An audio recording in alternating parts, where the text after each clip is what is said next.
जय हिंद वंदे मातरम। भैया हो जौन लइका दारू पिया न ओनन से कबा चल है कुछ और खा ले भैया के जा सार चुतिया भाटा तू भोसड़ी के कहाँ से आदमी कहाँ पहुँच गए।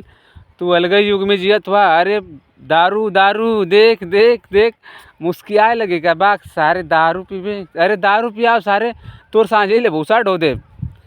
65 रुपया खर्चा करबा उनकर जीवन ही बर्बाद होई और जीवन भर इंजॉय भी उनसे करबा। उनसे जाए जवन काम कराबा तू खाली 65 रुपया खर्चा करबा और तुम्हार भूसा गेहूँ कुल दबा के रख दिया।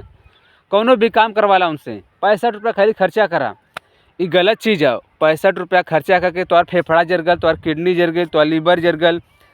तू मेहनत कर के तू कुछ आगे बढ़ा। ये देखा दिमाग का खाली सोच है कि दारू हम लिमिट से पी या अलिमिट पी, ये गलत बात है।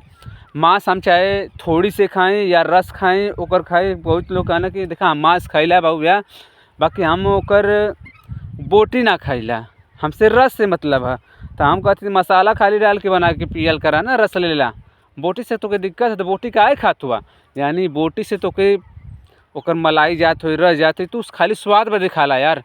तो हूँ तो केहू का लइका हुआ तोरो अगर केहू मांस का टुकड़ा करके तोरा मुर्गिया खा जाए तो कैसन लगे। तोर माई ना रोई, तोर माई के ठेंगुरी कट जाला तोर माई रोवे लगेले। तू तो पूरा मांस खाला ओकर माँ बाप ना रोवत हुई हैं। ये देखा हम मानव जीवन है बस अपने के हम समझदार कहिला पर है ना, कहले और रहले में बड़ा अंतर होला। ठीक है। जय हिंद वंदे मातरम।